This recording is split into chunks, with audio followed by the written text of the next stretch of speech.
Quem é Bernardo Bittencourt Neto?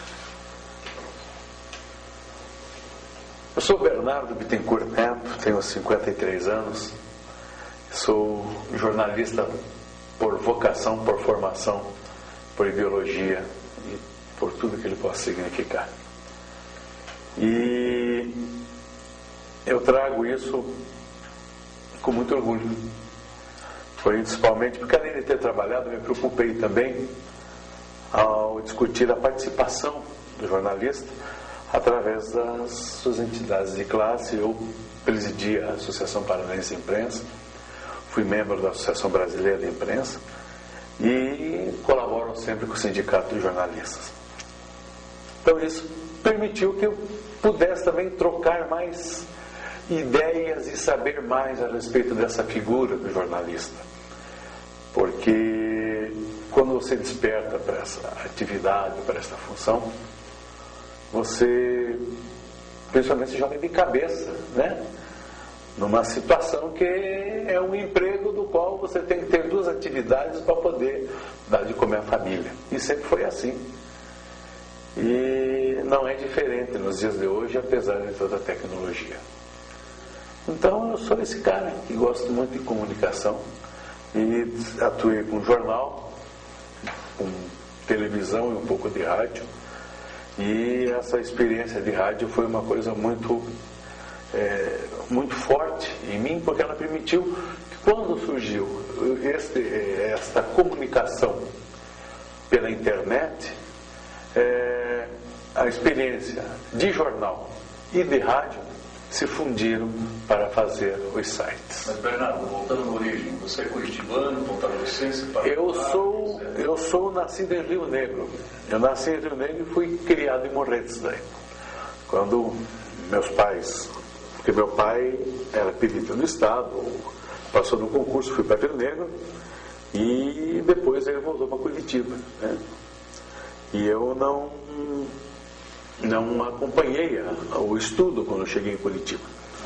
Da onde tive dificuldade de me enquadrar com o estudo, me levaram para Morretes para completar o primário e acabei fazendo o ginásio lá. Mas a experiência de comunicação, aí é que está, ela se deu porque a minha tia, irmã da minha mãe, a minha tia Nilda, foi durante muitos anos a diretora da rádio em Rio Negro. Então era gerente comercial, era um pouco de tudo, né, naquela coisa. E a gente vivia dentro da rádio. E eu achava muito bonito aquele clima, mas uma coisa que eu gostava, um personagem que está aí hoje, ainda, que é o Carlos Roberto Bossamo, que é um grande narrador e locutor, e ele era um jovem locutor, e eu achava muito bonito aquilo do rádio. Mas eu descobri que tinha um sujeito magrinho, um magricelo, meio maltrapilho e tal, que era o cara que escrevia as coisas que ele lia. Quer dizer, não era só o Gillette Press, as coisas que se tirava do jornal, que recordava-se do jornal e colocava, mas também tinha a parte de produção. Isso que eu achei uma coisa muito bonita. E eu comecei a gostar disso, quer dizer, achava bonito, eu era um piá. E isso me deu uma cancha de que existia alguma coisa atrás da cortina. E quando eu já estava em Morretes, em 66, 67, era uma enchente muito grande lá em Morretes, e nisso eu estou na janela da casa das minhas tias lá, apreciando a rua principal, era um mar, né? Quer dizer, era um rio, né? O Ninho de Aquara transferiu-se para a rua 15. E eu estava na janela, sentado vendo quem passava, as canoas que passavam. Isso veio um trator puxando uma gaiota onde estavam os jornalistas, os fotógrafos, que estavam fazendo as imagens. E um dos fotógrafos perguntou: Carlos, começou a subir água. Eu falei: foi a tal hora, moço. Daí, quando chegou a tal hora, aconteceu isso, aquilo. E eles encostaram e ficaram conversando comigo. E era o José Eugênio de Souza. José Eugênio, que era o fotógrafo. Fala, guria, tá, isso aqui, passa os lábios ali. Eu comecei a contar, passei as coisas e tal. E eles encheram a minha bola, fiquei todo exibido, né? Achando, pô, mas tinha passado as informações e tal. E quando vim para Curitiba, numa das vezes, logo em seguida, que eu vim para visitar, para passar o final de semana com a família, eu fui lá visitar o pessoal do jornal que eu tinha falado. E era lá no estado do Paraná. E eu fiz um trato com eles. Digo, olha, eu vou passar para vocês o resultado da rodada de futebol lá de Morretes. E era o velho Vicente que cuidava dessa, o Landowski. E ele achou graça, falou, pode passar então. E eu comecei a passar os boletins ia na telefônica e olha, Cruzeiro e Operário, não sei o que, juiz, dava a súmula.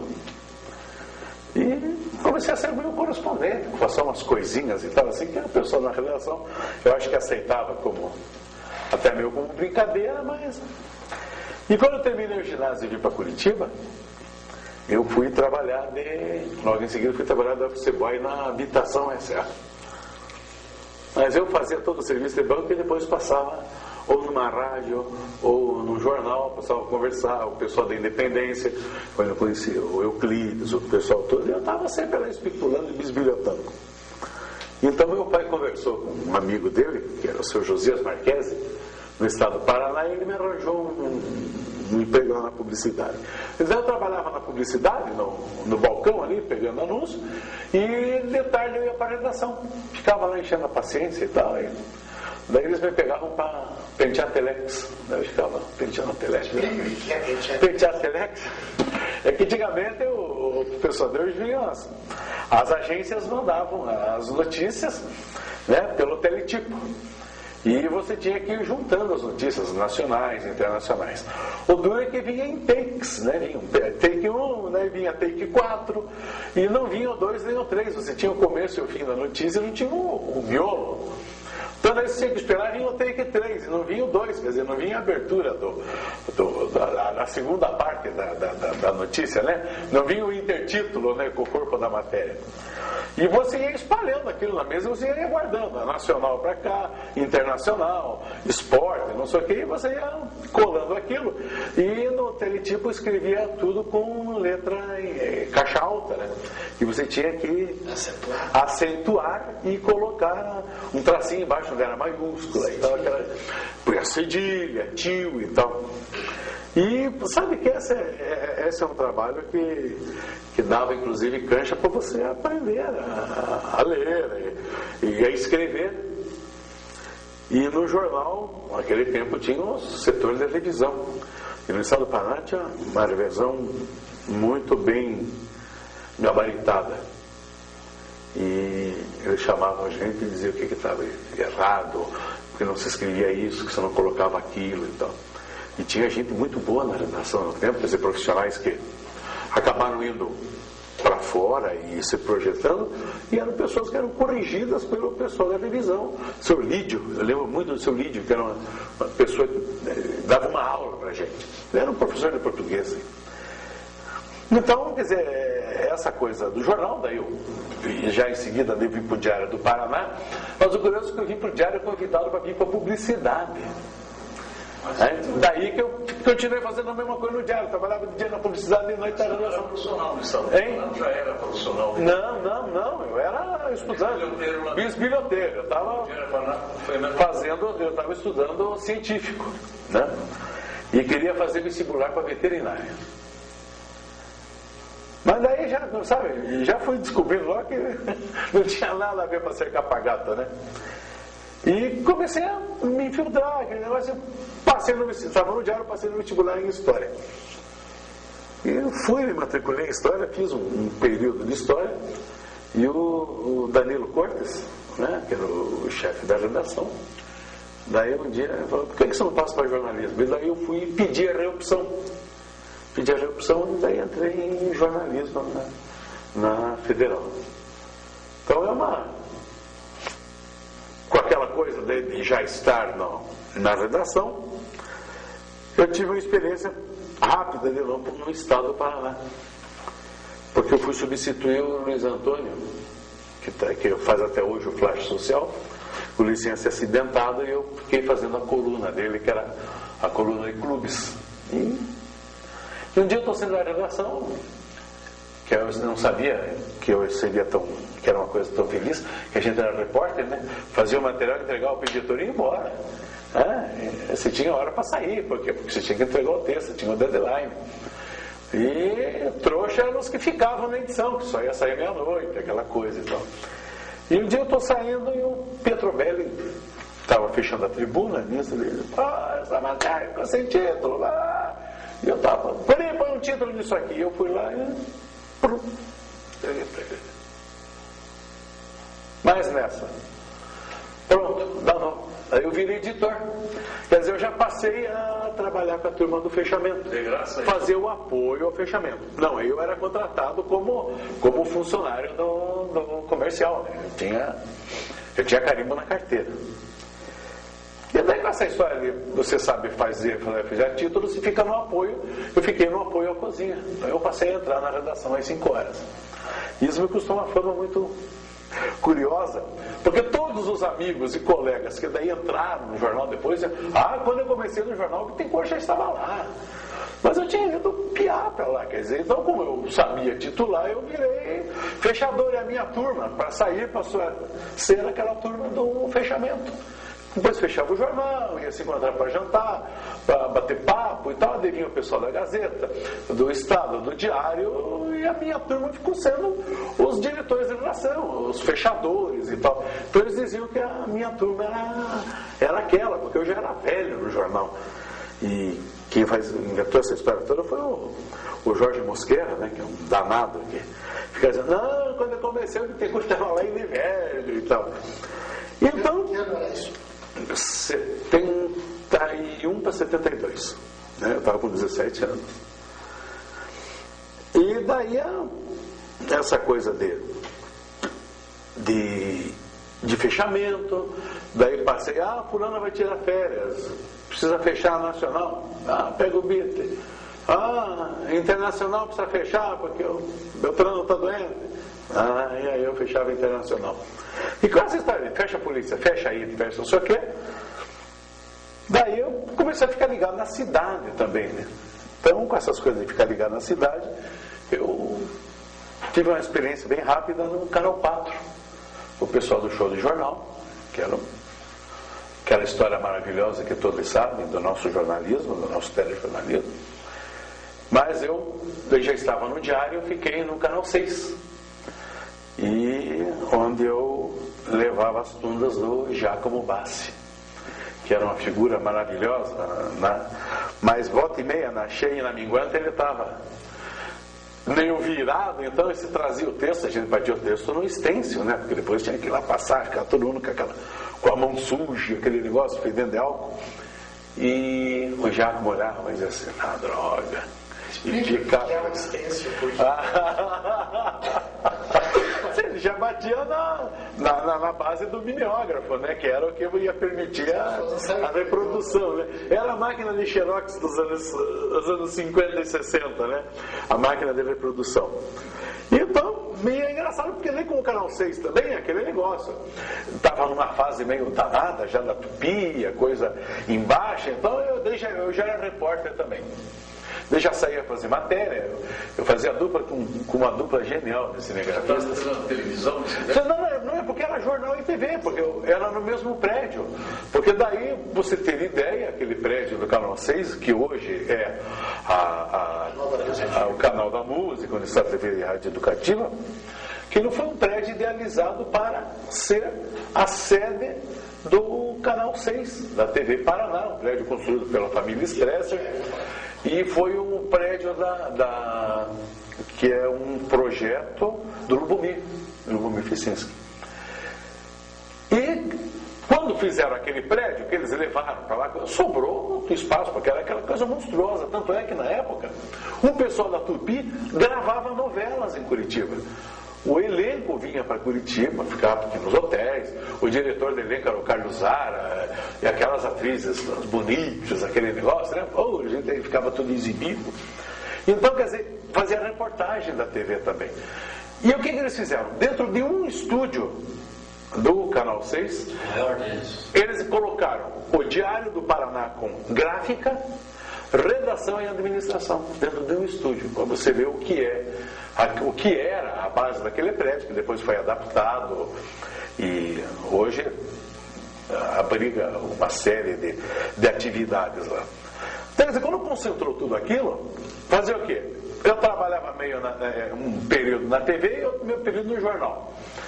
E aquela coisa de reportagem de TV, sempre trabalhando no jornalismo, né? Com filme. E a dupla era os Neobanos e o Jalve Ferreira. E a gente saía, fazia as matérias e depois era um espetáculo. Eu digo um espetáculo hoje porque você tinha que revelar o filme, né? Para depois montar e editar na moviola. E o Ferreira tinha uma coisa genial que ele colocava assim, porque eles liam a banda sonora, né, que ficava no filme assim, para poder fazer o corte. Então eles já iam cortando no olho mesmo.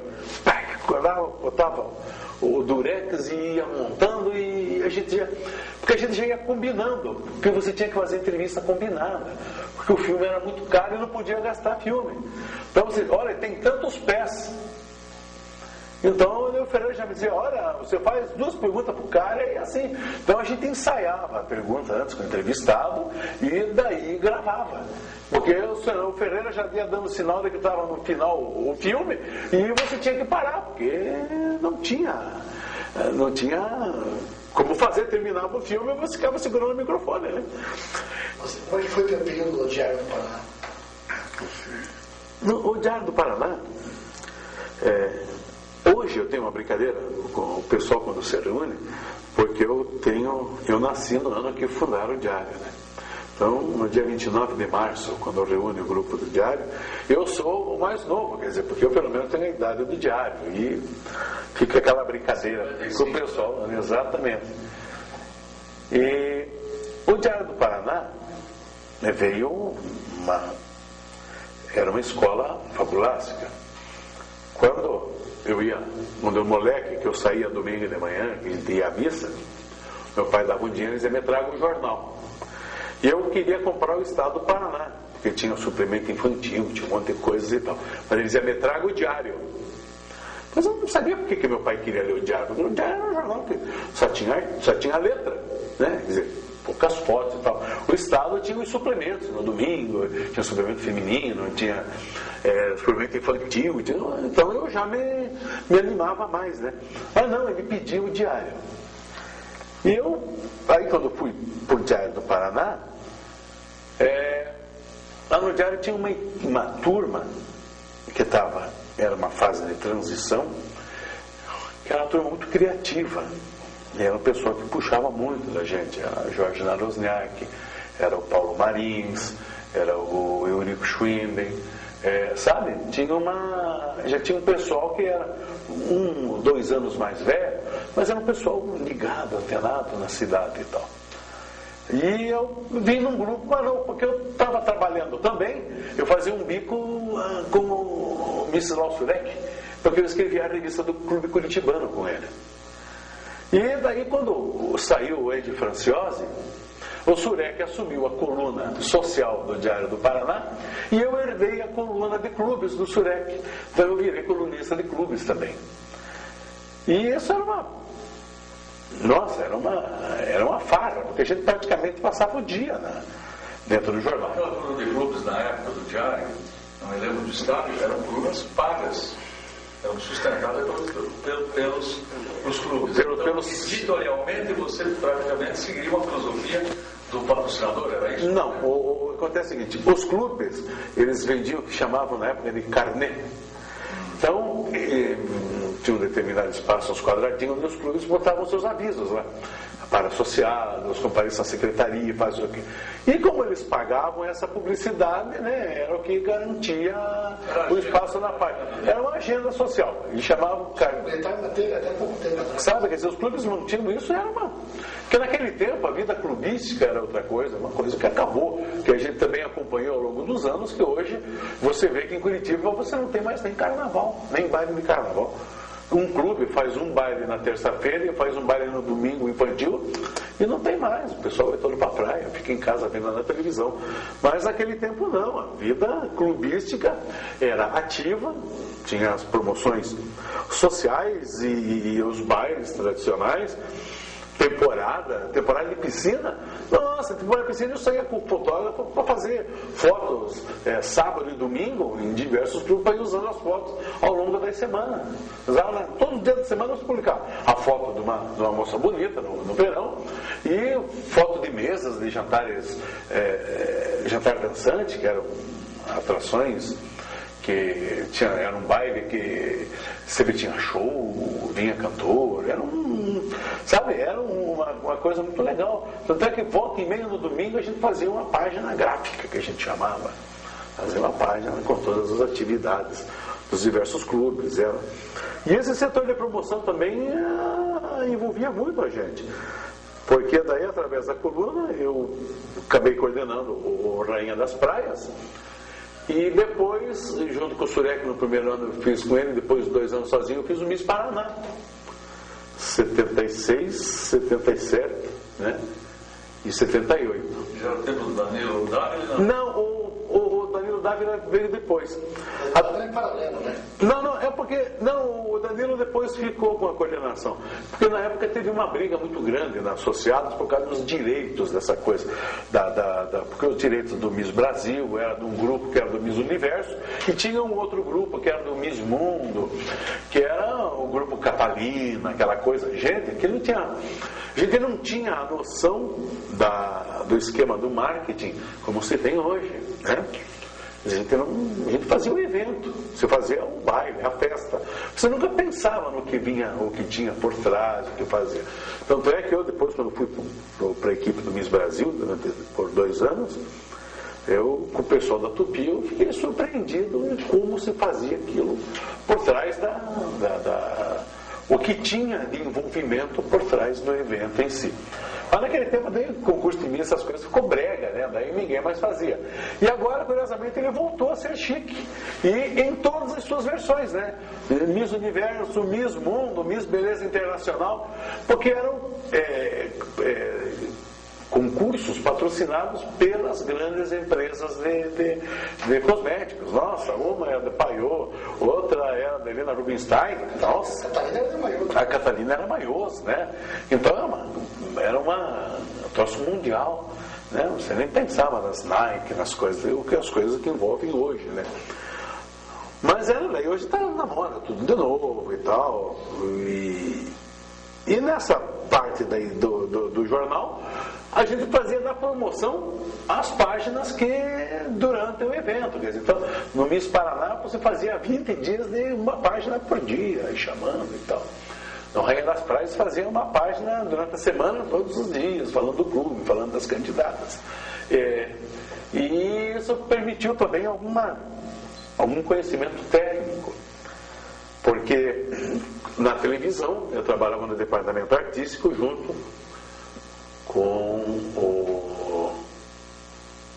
que era o grande nome da televisão da época, que era o seu... Canal 6. No Canal 6, que ele já era no final dele, do seu Luiz Finzetto.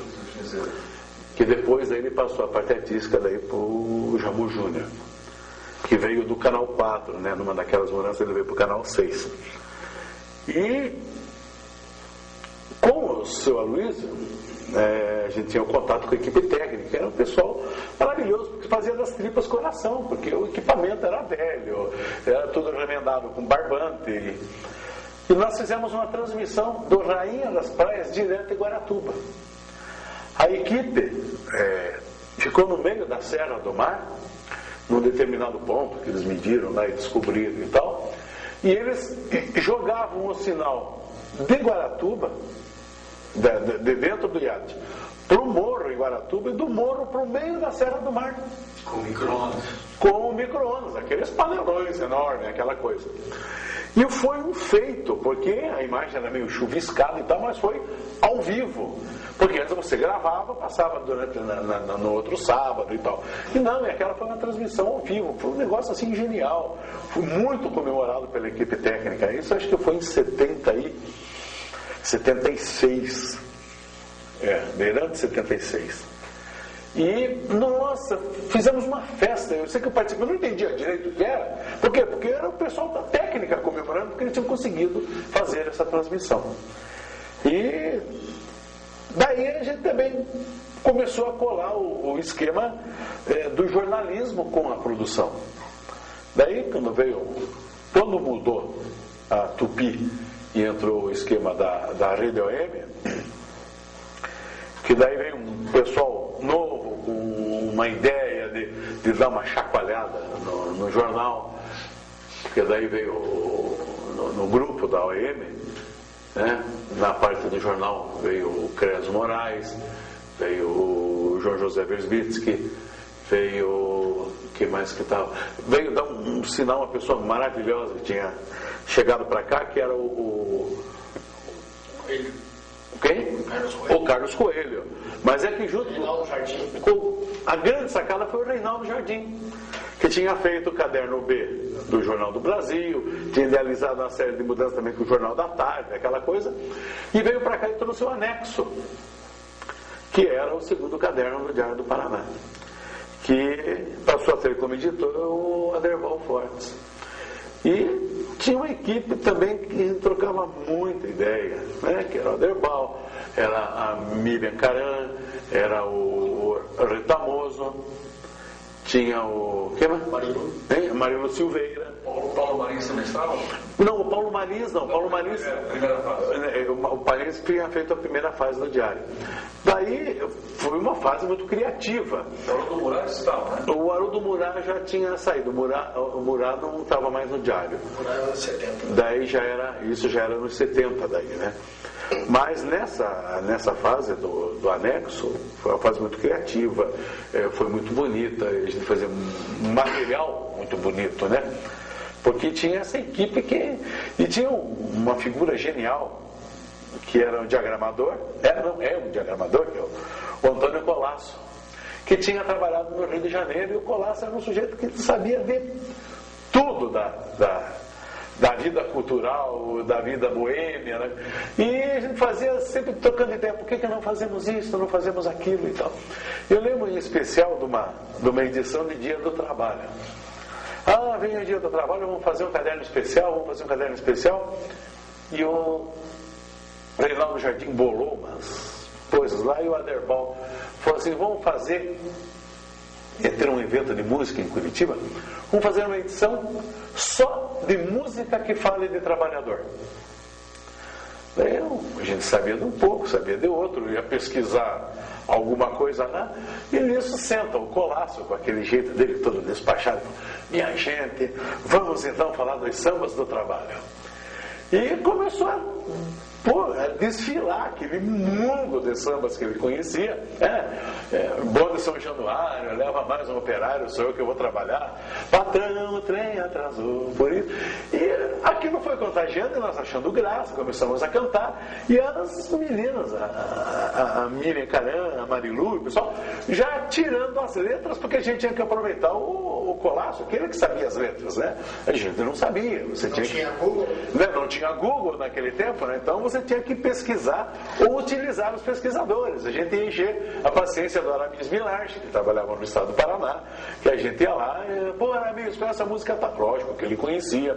Daí pegávamos os amigos, agora saudoso, né? Perdemos um amigo tão querido, foi o César Marques, que trabalhava com o Euclides Cardoso e tal, que sabiam também todas as letras, e a gente ia copiando as letras. E fizemos uma edição muito, muito, muito gostosa. É uma coisa que marcou muito. E tinha também outra coisa, além do Jardim, que fazia que criava, quer dizer, ele criava os espaços brancos, né? Ele jogava o texto. Você tinha também o Retamoso, o Luiz Retamoso, que era o produtor gráfico da gente. Então, fizemos anos depois, soubemos que foi uma grande maldade. Nós tínhamos marcado uma entrevista com o Wilson Simonal. E o Simonal veio na redação para dar entrevista. Nós conversamos umas 2 horas. E era o período que o Simonal foi acusado de ser lido duro, porque ele tinha entregue os companheiros.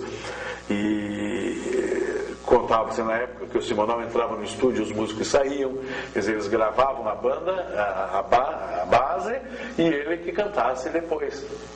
E o Retamoso fez uma capa, né, com fundo, assim, uma imagem do Simonal, e botou na capa 2 dedinhos conversando, né? Você viu quem está aí? O nosso ídolo Simonal, então. Quer dizer, pôr os dedos duros falando, né? E muitos anos depois veio a história de que, limpando a barra do Simonal, dizendo que foi uma maldade, que tinha um feito contra ele, um sujeito que tinha inventado aquela história toda e ele não conseguiu se livrar. Mas você trabalhou também como assessor de imprensa. Sim, é que essa parte da assessoria de imprensa, quando eu comecei, era uma parte que não era muito desenvolvida. Você tinha um ou outro órgão com assessoria de imprensa.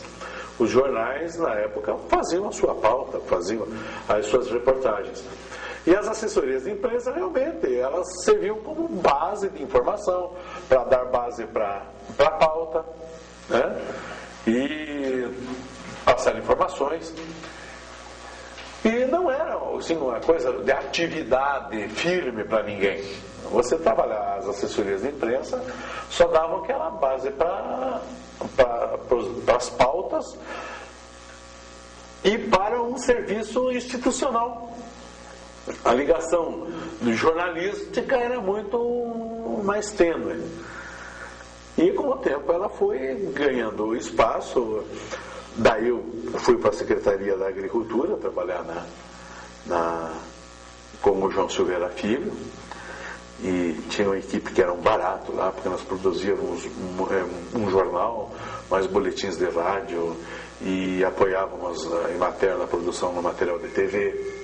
Então era Celso Nascimento, Carlos Marassi, o Antônio Diniz, o Luiz Domes, o grande Luizinho Domes, que era um grande repórter, e um pessoal que estava meio iniciando, né? Tinha a Dirlene Saboia da Cunha, que cuidava da parte de armazéns e tal. Então, quer dizer, quando você formou o SEAGRE, que era o Sistema Estadual de Agricultura, né, que dava, que o pessoal, quando eu cheguei lá, já estava pronto isso, eu só fui fazer parte do grupo, mas era a assessoria de imprensa que tinha maior movimentação, porque o pessoal de TV e de algumas TVs e algumas rádios, eles chegavam lá sem pauta, eles entravam e diziam: o que tem hoje? E você sempre tinha alguma coisa, porque você estava falando de feijão, estava falando de milho, estava falando de soja, estava falando de comercialização, estava falando de financiamento, você estava falando de defesa sanitária animal, da defesa sanitária vegetal. Então, todos os dias você tinha uma informação para alguém. E, curiosamente, nesta época, eu tomei conhecimento, através dali, e depois quando trabalhei na Prefeitura de Curitiba, nós recebíamos muitas equipes de fora. O pessoal que vinha fazer reportagem para cá, dos grandes jornais, das grandes TVs e também de outros países. Então vinha pessoal da televisão da Colômbia, vinha o pessoal da América Central, e o pessoal do México, dos Estados Unidos. 2 ou 3 vezes atendemos com o grupo lá, e eu viajava, que era o pessoal da PBS, né, que era a TV pública dos Estados Unidos, que era um pessoal que fazia tudo em filme, né, era tudo filme, né, não era mais. Eles produziam aquilo. Nossa, a gente saía, cara, pode parar que agora não dá mais a luz. Daí a gente parava e ia pro hotel, porque o diretor da imagem dizia: não tem mais luz, acabou. E era aquelas câmeras, aqueles troços e tal. Equipe completa, 4, 5 caras. A gente tinha que usar 2 carros para ficar. Porque eles achavam que o Paraná era um tilisco, né? E a gente ia para as regiões produtoras, era uma coisa muito doida. Financeiramente, a assessoria de imprensa era mais interessante que o jornal? Naquela época, as assessorias de imprensa pagavam bem, porque os jornais pagavam mal. Então, quer dizer, você ganhava 2 vezes o que você ganhava no jornal. Quer dizer, então, elas compensavam por causa disso. Mas você tinha que manter os 2 empregos. Você tinha que trabalhar no veículo e na assessoria, né? Hoje em dia, você tem um nível de especialização muito maior e o cara trabalha só com a assessoria de imprensa, né? Por que você acha que o jornalista tem um salário tão pequeno ainda no Brasil? Olha, essa é uma discussão que é acho que vem antes de eu me preocupar com o jornalismo. É que daí lá na API, Associação Paranaense de Imprensa, a gente sempre discutiu isso. Principalmente, como eu falei, o jornalista, se não tivesse 2 empregos, não dava de comer a família. E há esta tradição, eu não sei porquê, de que o jornalista não ganha bem. Mas, não ganha não. Continua não ganhando bem. E eu falo isso sem medo de errar. Porque como o cara tinha condição de fazer 2, 3 empregos, então o patrão ficava feliz, ele pagava milão pro cara, que o cara produzia para ele. Então o cara trabalhava de manhã na rádio, de tarde no jornal, de noite na TV, ou tinha 2, 3 empregos e mais uma assessoria, né? Então, quer dizer, então ele ganhava 3 vezes um picadinho que dava um salário bom para ele. E essa experiência, a partir das discussões na Associação Paranaense de Imprensa e na própria ABI, nós temos o seguinte: por que é que o jornalista, quando você convida um cara para participar de um evento, ele diz: que horas vai chegar o palestrante? Você diz: vai chegar a tal hora. Ah, então eu vou lá, entrevisto ele e volto para a redação. Digo: não, eu estou convidando você para se reciclar. Jornalista não faz isso. Publicitário faz. Se você diz assim: olha, vem o fulano de tal dar uma palestra aqui e vai custar R$250 com almoço. O publicitário vai lá e se inscreve e paga. O jornalista não adianta se dizer que o almoço é grátis, que a janta é grátis, ele não vai participar. Ele não tem esse perfil para participar. Então, quando nós fazíamos essas discussões e promovíamos esses encontros, automaticamente tinha que fazer o esquema com alguma universidade, que era a forma de garantir o público. Por quê? Porque daí a estudantada, os colegas que eram professores, olha, vem aqui a palestra do fulano de tal, vai ser muito interessante e tal, vocês assistam para fazer um resumo e vai valer nota. Aí você tinha um público garantido, né? Mesmo com a obrigação do diploma, o jornalista é, de uma forma geral, desinteressado desse jeito? Eu acho que continua. Continua porque eu apoio e participo dos eventos do Sindicato de Jornalistas e eu estou sempre conversando com o pessoal jovem, o pessoal que está se formando agora, e eu sempre vou na faculdade a convite dos professores, que são amigos, companheiros de redação, ex-companheiros de redação. E você vai falar, eles querem saber mais. Os caras dizem: está aqui o Bittencourt, olha, o Rubi tem um cara que está há 30 anos na atividade e tal. Eles conhecem e sabem dessa fase mais recente, que é o esquema do site. E eles querem discutir sobre a comunicação via internet. Lógico que a gente conversa sobre isso pelo momento. Voltando para a pergunta do Jota, que a assessoria de imprensa pagava bem em relação ao que o jornal pagava mal. Sim. Como você nasceu em 1955, e eu fui fundador do Diário Paraná dos anos Chateaubriand na época, eu quero saber da tua década dos anos 70, não especificamente do Diário Paraná, na sua vivência jornalística. Lá naquela época, nem o jornal pagava bem, nem havia assessoria de imprensa. O que acontecia? Desde o tempo do Diário, da Gazeta do Estado. O jornalista, vou até falar, Carlos Jung, Dino Almeida, entre outros famosos, submetiam a receber salário da Assembleia como funcionário público. Passou pela tua época alguma coisa parecida? Passou uma coisa. Os donos de jornal arranjavam um emprego. Arranjavam um emprego para poder complementar, né? É que daí foi bem nesta fase que surgiu o esquema das assessorias de imprensa. E o cara ia trabalhar. O que se denunciava muito é que os caras eram fantasmas, né? Quer dizer, o cara recebia alguma coisa de um determinado órgão público que era para complementar, para ele poder trabalhar com mais tempo lá dentro do seu veículo de comunicação. E isso acontece agora com essas histórias que publica essa relação de funcionários, que eu acho uma coisa muito certa. Afinal, quando o cara está nomeado e está trabalhando, nada impede que trabalhe. Não. Hoje já não. Não. Hoje diminuiu muito exatamente porque os próprios órgãos públicos têm assessoria de imprensa. Eles já contratam jornalistas. Então você tem jornalistas que já trabalham. Que efetivamente trabalham. tem que viajar, porque os órgãos têm representação em diversas regiões do Estado, você tem que cobrir, seja Secretaria de Segurança, Secretaria da Agricultura, Secretaria da Educação.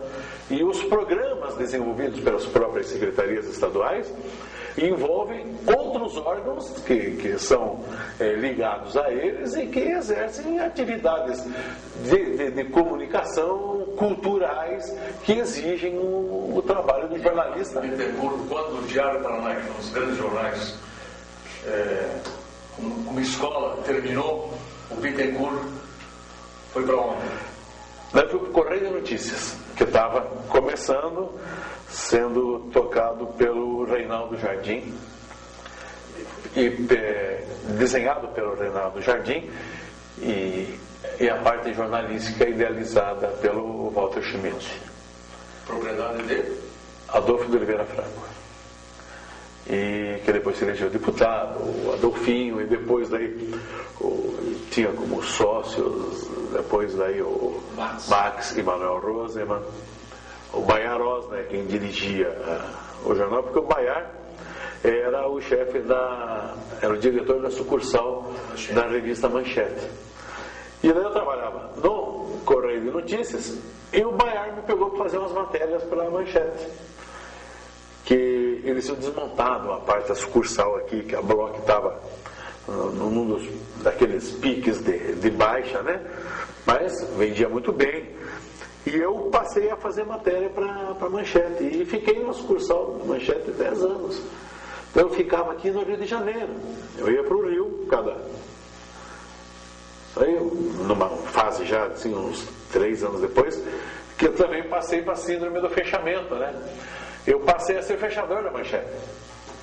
Então, Janeiro Holanda, o próprio Roberto Mugiati, né, que é um curitibano, que era o diretor da redação da Manchete, eles me chamavam para fechar edições especiais. Então, a cada 40 dias eu ia passar uma semana no Rio de Janeiro, 10 dias no Rio. E eu ficava, que a gente brincava, chamava da Casa de Manchete, que era o Hotel Novo Mundo, do lado do Catete e do lado da Manchete. E metade do hotel era utilizado pelo elenco da televisão, que estava começando, e pelos convidados da Manchete, que tinha 1001 promoções, isso no tempo do seu Adolfo, e o diretor era o sobrinho neto dele, que depois foi o herdeiro, que é o Jaquito, Pedro Jacapelli. E daí já nessa fase da sucursal aqui, quem estava dirigindo já era o José Schlapak. E o Schlapak era um sujeito muito ativo, porque ele defendia Paraná e Santa Catarina. E eu cheguei uma época a me dedicar só à sucursal, porque eu viajava muito em Santa Catarina e a gente fazia matérias econômicas para lá. Porque o Grupo Bloch tinha uma das revistas mais antigas de agricultura, chamava-se Agricultura de Hoje. Pela questão do marketing, que tinha surgido o Globo Rural, cuja ideia começou no Paraná, com o Moreira, que é o cara que dizia: isso é um mercado que existe, nós dávamos risada dele. Ele foi para a Globo, vendeu a ideia e vingou o Globo Rural. E a Manchete mudou o título da revista para Manchete Rural. Então eu passei a fechar matérias para Manchete Rural, Mulher de Hoje, que era a revista feminina, Pais e Filhos. Na Pais e Filhos, naturalmente, entrevistando 4 vezes por ano o Dr. Moisés Paciornik, né? Era sagradinho, a cada 2 edições tinha que sair ele, né? E fazia a própria Manchete e alguma coisa para a Manchete Esportiva, que quem tocava era o Ney Bianchi e o Paulo Stein.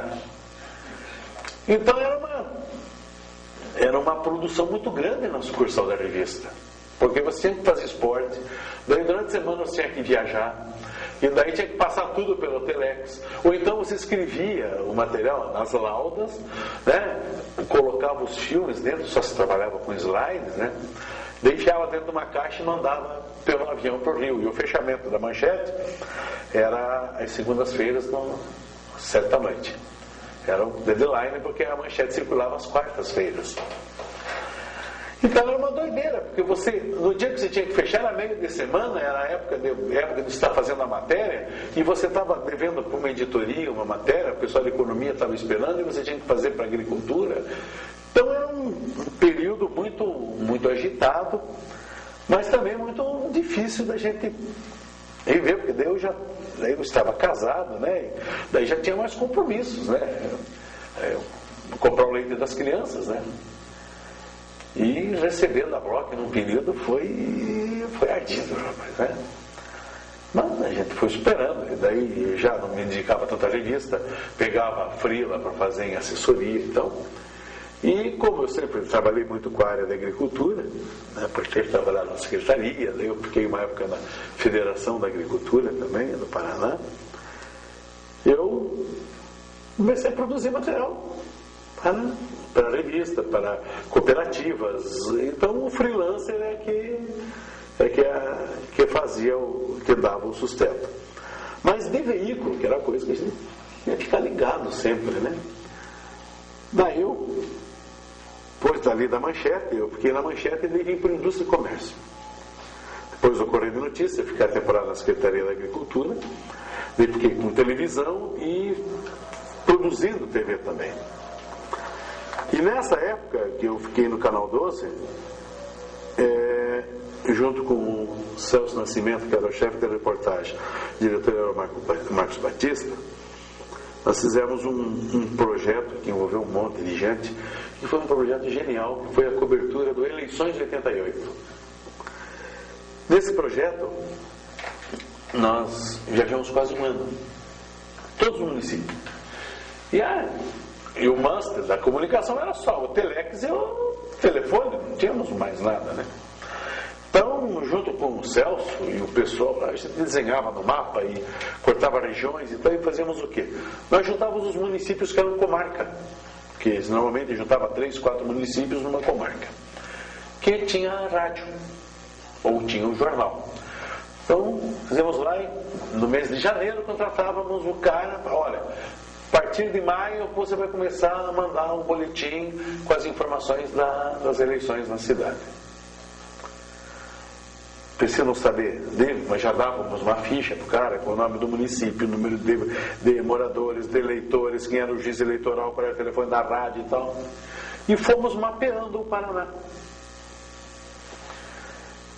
E contratando essas pessoas porque eles passariam a receber já a partir de maio. Receberiam uma determinada importância para poderem fazer essas matérias. E depois, já a partir de agosto, eles mandariam notícias que seriam pauta para as equipes regionais, para daí cobrir a eleição. Então, este projeto do Paraná foi piloto e baseou, depois o pessoal foi para o Rio e tal, e embasou todo o trabalho da cobertura de eleições da Globo. Foi um trabalho assim muito legal. Porque você não tinha celular, né? Nós fizemos o seguinte, foi feito com o pessoal da produção da TV e um negócio maravilhoso. Não cabia mais linha telefônica nem na Avenida Batel e nem na Visconde de Guarapuava, mas tinha pela 7 de setembro na Praça do Japão. Então foi feita uma compra assim de 50 linhas, né? E só que as linhas eram físicas, né? Você tinha um rolo de fio. E daí fizeram uma parte passando por baixo da rua, tinha que abrir a rua no domingo, daí tinha que passar uma parte por cima, porque não podia atravessar a Visconde de Guarapuava. Foi um horror. Mas mesmo assim, botamos uma casa pré-fabricada do lado do jornalismo, só para abrigar as eleições. Nós temos mais 10 minutos. Gostaria que você falasse da Prefeitura de Curitiba. Campanhas políticas que você participou, inclusive foi ator, e falasse sobre o jornalismo da internet. Tá. Aproveitando até esta situação da cobertura das eleições, foi a partir daí que foi feito um trabalho genial de assessoria que foi bolado pelo JJ, quer dizer, de um grupo de empresários e o JJ, que foi os presidenciáveis. Foi um evento que trouxe todos os candidatos a presidente em Curitiba. Eles não foram em outros lugares do Brasil e vieram a Curitiba. Só quem não veio foi o Fernando Collor, porque ele tinha combinado que não viria e não veio. Mas todos os outros estiveram aqui. E a partir desse trabalho também houve uma motivação local, quer dizer, tudo isso leva reflexo no jornalismo local. E você sempre participando e parindo essas coisas e trocando essas ideias. Daí, lá no Canal 12, a partir do esquema da cobertura das eleições, eram eleições de 88, que a gente tinha esquetes ao longo do dia, tinha, sabe, 1 minuto com informação de onde votar, como tirar seu título, quem não tem título, como é que faz para votar e tal, não sei o quê, e tiramos os crimes eleitorais. Mas para ficar falando nos crimes eleitorais, o pessoal da produção bolou para cometermos os crimes eleitorais. E eu comecei de gaiatice, de brincar na frente da câmera lá, e quem fazia o roteiro era o Caran, Manuel Carlos Caran, e a Carmen Sunier, mais o Fernandinho, e daí nós íamos para a rua e tocávamos bumbo fazendo festa na frente da Santa Casa Misericórdia. Vote no fulano, pum, pum, pum, né? Não pode fazer comício em língua estrangeira. Nós fomos na feira, na feira do Largo da Ordem, numa escada, eu subia na escada com o megafone, falava que estava falando algum idioma, né? E foi um sucesso, porque nós tínhamos bolado junto, a Carminha, que tinha bolado, era o Osmar Landro, era o nome do candidato. Então era Osmar Landro, né? Volte Osmar Landro para cá. E a coisa era tão básica até, porque não existiam os recursos e tal, nós fazíamos no Xerox, a gente ficava colando as coisas e fazendo Xerox para fazer cartaz, que hoje qualquer computador faz. E foi um negócio muito legal, assim, essa parte política, que daí a gente começou a se dedicar a isso. E daí uma experiência muito bacana, foi na prefeitura de Curitiba, porque foi uma fase de transição, porque foi entre o Habitat e que foi na gestão do Rafael Greca de Macedo e a gestão do Castro Niguchi. Lógico, eu fui membro deste grupo, né? Mas houve uma transformação muito importante e muito interessante, porque a gente passou a usar os veículos como assessoria de imprensa, trabalhando e dedicando trabalhos especiais para muitos veículos. Você não dava trabalho, mas você dava já um bom pedaço da corda e a caçamba, né? Os bairros passaram a ser melhor utilizados. É que daí aí é um mérito seja dado ao Davi Campos. Davi um dia chegou e olhou, tinha uma pilha de jornais de bairro lá. Daí ele falou assim, como é que a gente controla isso? E a gente descobriu que não existia um controle daquilo. Eles faziam os envelopes com os jornais de bairro, iam socando as matérias com as fotos. Quando o cara vinha buscar o jornal, os jornais eram, a maior parte, mensais, alguns quinzenais, os caras saíam com aqueles envelopes cheios de foto e texto e tal, da qual eles iam aproveitar menos de 10%. Então, daí, como o pessoal da assessoria, a gente sentou e começou a mapear as matérias. Espera um pouquinho, o que era? Primeiro fizemos um quarto. Dividimos a cidade em 4. E começamos, olha, tem matéria de Santa Felicidade, então o jornal de Santa Felicidade. Matérias da região sul, para o jornal do Pinheirinho, para o jornal do Portão, aquela coisa e tal. Quando a gente fez essa coisa toda, começou o cara a chegar no final do mês para buscar o material, ele tinha um envelopinho com 4 ou 5 matérias, fazia o quê? Ele aproveitava 2, ou aproveitava 3, lógico, depois do advento do computador, a coisa, né? O cara ia buscar o disquete e hoje em dia, né, o cara acessa e pega tudo isso. Mas principalmente a utilização e a valorização dos jornais de bairro, que se tornaram a grande mídia que é utilizada hoje. Tem jornal eu me lembro na época que tinha cerca de 60 jornais de bairro, tem uns 15 que viviam do jornal e vivem do jornal. Vigor, suas considerações finais. Essa questão da comunicação paranaense é uma história muito rica e que aos poucos vem sendo contada e trocada as ideias, seja com rádio, a TV, no jornal, agora com a internet. E eu acredito acredito que não vai demorar muito. Nós vamos ter outros depoimentos, outras questões testemunhais, toda informatizada, toda digitalizada. E algumas pessoas podem dizer, no começo da digitalização, não sei o quê. E é muito importante que a gente troque ideias sobre isso. Eu sou apenas uma testemunha, deste período. E fico muito contente de poder participar e contar a respeito disso. E lembrar também bons nomes e grandes pessoas que ajudaram a construir a nossa comunicação.